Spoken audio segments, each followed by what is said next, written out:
This is a love story. Yeah, so go get it. Maybe that gets overshadowed by the horrific act that put Marlene Bird in this wheelchair. But see her through Patrick Lavallee's eyes. Where's my keys there? You happy now? Yeah, I'm okay. Recall the evening 15 years ago he fell in love when Marlene walked into a bar. She was just beautiful. She had long hair right up to her rear end. She looked like a real working class woman, eh? And high heels.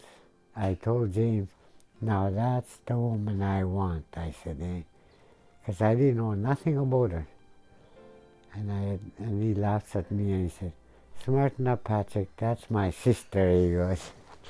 His humor won her over, and Patrick made Marlene feel Safe. That it wouldn't hit me or anything like my ex. Oh, yeah. I felt safe around him. I just hold her so she doesn't keel over. safety. She needs that now, more than ever, since a vicious assault left her without legs. Is it on there? No. Yeah. No. One question keeps looping in her mind. A question for the man who attacked her. Why did he do this to me? Why would he do that to me, a woman? That's where he come from, a woman. Why would he want to try to kill me?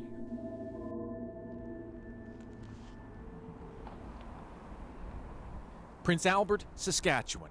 Many migrate here from Indian reserves up north, just like Patrick and Marlene did. Help me a house.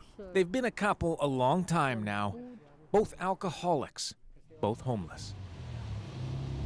Not having a home became for Marlene a way of life.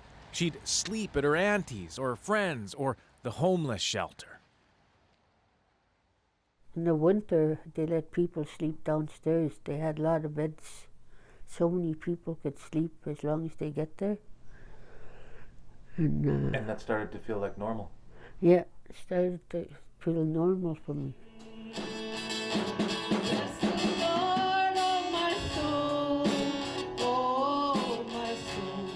To understand how homelessness became her norm, it helps to know Marlene's backstory, her memories of alcoholism and violence from long ago.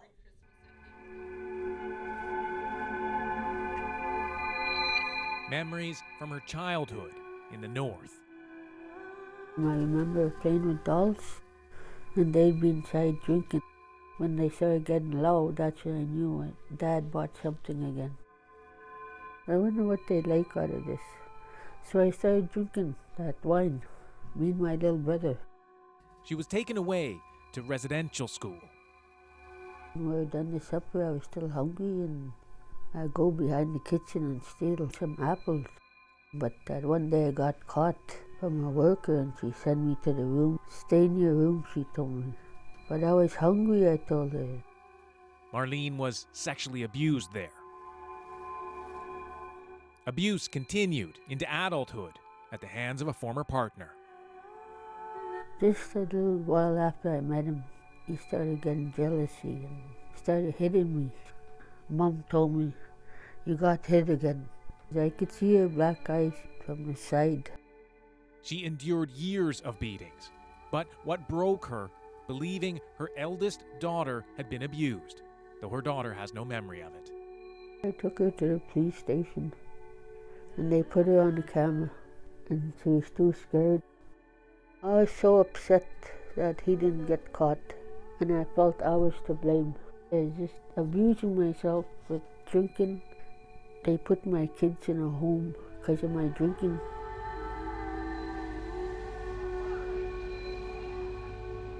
After experiencing all of that trauma, maybe it wasn't a surprise that Marlene Bird ended up living, surviving here on these streets.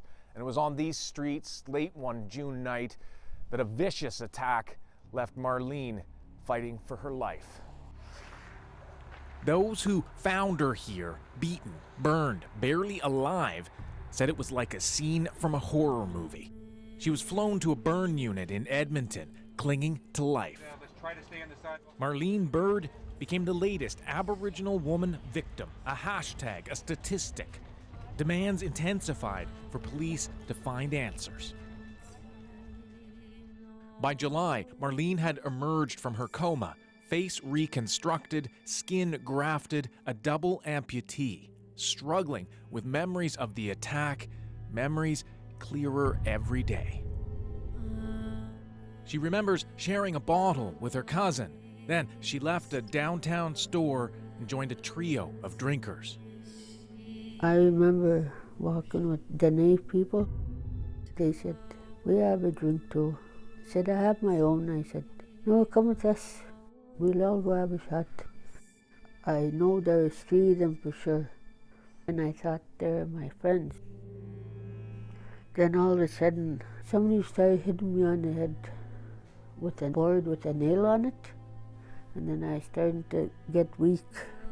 They probably wanted to try to break my skull or something. It is that nail that knocked me out.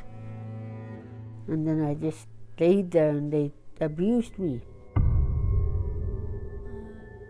I don't know what it was they poured on me. They poured it all over it, but it was something that starts fire.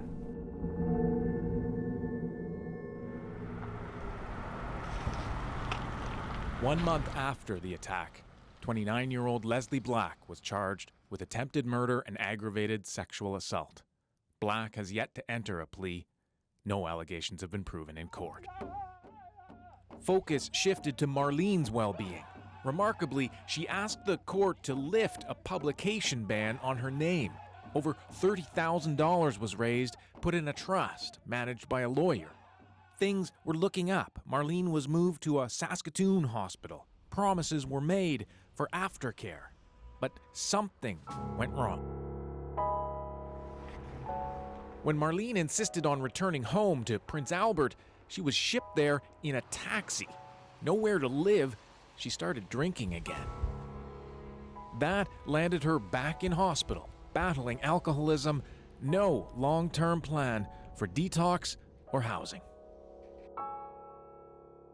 I don't mean to have self-pity, but I miss my legs.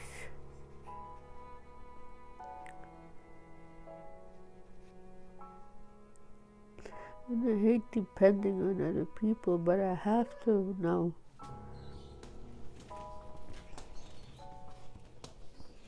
The only place that would take her and Patrick, this senior's home. Soup, I told her. Rent is $5,800 per month, and they don't fit in here. Patrick would prefer to have a house away from the city, at his First Nation. I want to live in Timber Bay. I'll tell you the reason why I want to live in Timber Bay. There's no liquor store there. Soon after Marlene's assault, Patrick took a huge step. He gave up alcohol. He's been sober now for months. If it wasn't for Marlene, I'll be still drinking. I'll be on the streets because I can't take care of Marlene and the bottle at the same time. That'd be hard. I can't carry her and carry the bottle on the other arm. I need 2 arms to hold her.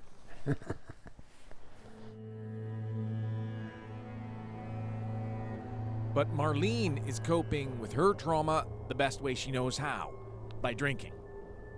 But I'm depressed and hurt. And when I get depressed, you know what I do, eh? I went to the bottle. I went to the bottle. Just like I used to see Mom and Dad. What's your seats on? On a day when Patrick and Marlene plan to go downtown, Move this thing. her brother shows up unannounced. I want to get a ride from Rico. Okay, hang on to me, sweet. They're drinking, says Patrick, who's left to drive her scooter downtown. They eventually unload Marlene, leaving Patrick to come to her rescue. How come that's off? put it on right. James couldn't put it on. Her zipper gets stuck. Put it underneath. Sweet. I don't like it sticking. Sweet, you got it. Can you lift myself up? Okay. Well, zipper me up. Marlene, I'm cold on my legs. There's a zipper here. I know you guys did something wrong. Ah, shit. Marlene heads to the homeless shelter where Patrick can help her get dressed. Whatever they're in drinking in there, they're drinking something. Right. Yeah. She changes really quick. That's why I have a rough time with her when she's drinking. My best friend. Your street friend. At the shelter, Marlene is amongst friends. You've always been my friend. You know that, eh? I love you, bro. Yeah, I love you too, sister. But it's clear many here also battle alcoholism, and they're not the best influence. To me, it's frustrating, and see all these people around. Those are her friends, eh? And they give her drinks and things like that, eh? But there's nothing else I can do. I can't say, don't do that, you know. It's her life, not mine. Okay, I'll give you $5. Well, I'll give you $5 of my own money, okay? What about 10? Oh, hey! The next day, Marlene visits Donna Brooks, the head of the YWCA. I'll give you $10, but you can't drink it. Okay, I promise. Deal? I want to go to bingo. Are you gonna go to bingo? Patrick has disappeared, frustrated. Marlene is boozing again, depressed. But the point is, I don't like that guy, what he did to me. You're a very strong woman. Justice will come for you. Well, give me your legs then. Marlene calls her younger daughter, who grew up in foster care. She too is drinking. You want a shot of your wine? Where's Patrick? I think he's mad. I just saving up for a bottle. I don't want no painkillers. I need some wine. They head for something to eat. How am I gonna get in there? Ugh. I just want to go home like I used to sleep. Her normal has been ripped away from her. She was able to survive that life for 47 years. It's not our place to judge that. But because of the disabilities, that her ability to survive that lifestyle has now been ripped away from her. It doesn't help Marlene that this city is in crisis when it comes to alcohol consumption and homelessness. When we come back. If you don't have a home or shelter, how are you really, truly able to get a hold of your addiction?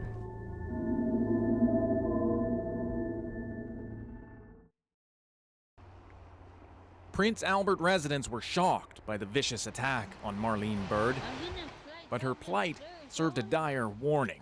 This small prairie city faces big city problems. You end up in this. Constable Lisa Simonson's Friday night shift starts in the drunk tank. Bag, hat, shoes, hoodie. It's a routine charge. In 2013, Prince Albert police made over 3,100 arrests for public intoxication. Compare that to 1,900 arrests in Saskatoon, a city 6 times larger. Alcohol seems to fuel a lot of the calls that we go to. Everything from family disputes to intoxicated persons to disturbances. We see it firsthand. So we're going to a family dispute right now. Apparently this male is highly intoxicated. Studies show Prince Albert's per person spending on alcohol is $1,250 per year, nearly twice the provincial average. She's got a bunch of abrasions and bruises. Constable Simonson's night is a succession of alcohol-fueled violent incidents. Are there any kids? Like this call, a domestic. He always threatened 217. He always threatened to kill me and throw me in the river. Okay. We got the ambulance coming, okay? The costs of using police to tackle alcohol misuse add up. It's frustrating. As a first responder, it's frustrating. And especially seeing the chronic alcoholics that are continuously coming through our doors. And if you don't have a home or shelter, how are you really, truly able to get a hold of your addiction and get onto the right path? Come on in. Are you sober tonight? After 4 people froze to death a few winters ago, You can put your shoes up there if you want. the city did add emergency shelter beds. You sober? No, you look a little intoxicated. Don't fall on your face because I can't pick you up. And yes, there's talk of a regional alcohol strategy. Have a good night. But a startling number of people here have drinking problems and no place to live. Nowhere but outside. There's no place. If detox is full, if the hospital's full and the police station, they've got no place but train tracks or under the bridge. But it's kind of tough for them. I feel sorry for them. This is the situation Marlene Bird was in. There's tons of Marlenes out there. Lots of Marlenes. And it's just a matter of time before it happens again, that a woman or a man is in a really vulnerable position like that and gets attacked.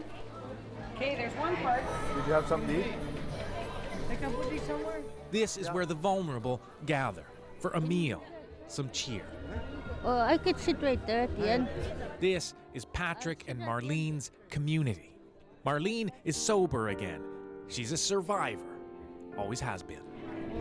Patrick will do his best to care for her. Both have simple dreams.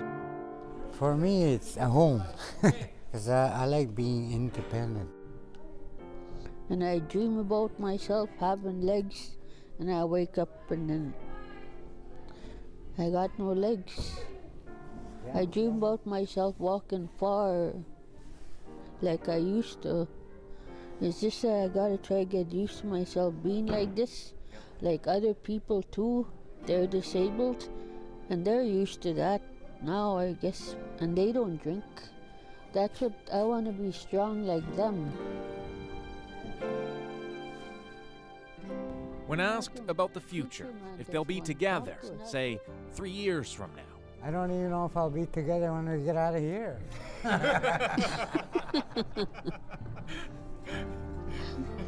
that I can't answer yet.